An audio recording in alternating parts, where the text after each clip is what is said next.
Along with all the other changes that LSAC is making this year, they have also changed the LSAT writing sample. Yeah, it's kind of funny. It's the one thing that nobody ever cares about, nobody thinks about. They actually decided to make that digital too. And it makes sense because it's an extra 35 minutes at the end of what is already a very long and grueling day with doing 5 sections of actual LSAT content.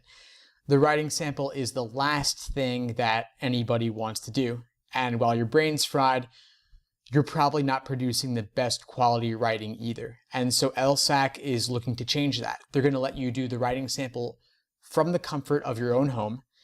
And to go with the more casual feel, they are changing the name from the writing sample to just simply LSAT writing, period.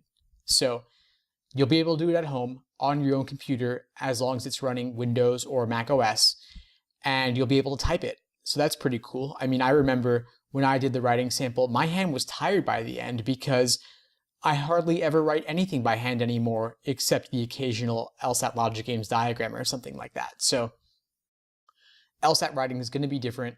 It's going to be on your computer, and you can do it on demand whenever you like, 24/7 from your own device, and it'll be online.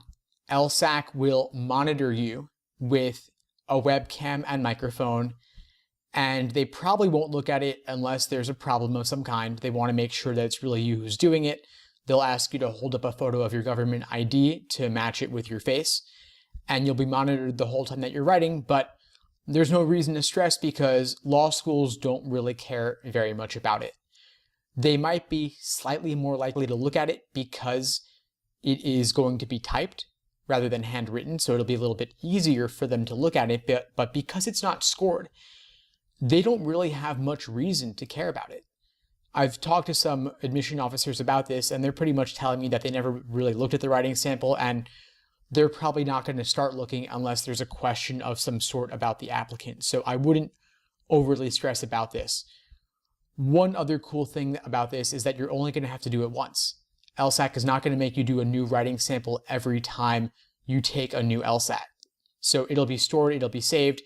You can pay another $15 or so to do more writing samples if you want to, but I'd recommend saving your money and just doing them on your own and not paying LSAC for the proctoring and the hosting of your short text file writing sample. So that's the news on that.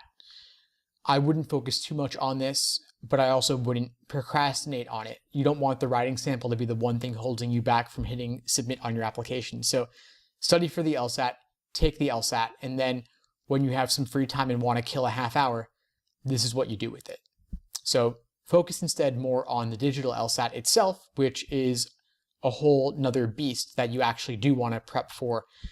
My biggest tip of the moment is get yourself a tablet to practice like it's game day. And so I'm including a link to that below this episode if you'd like to find out more.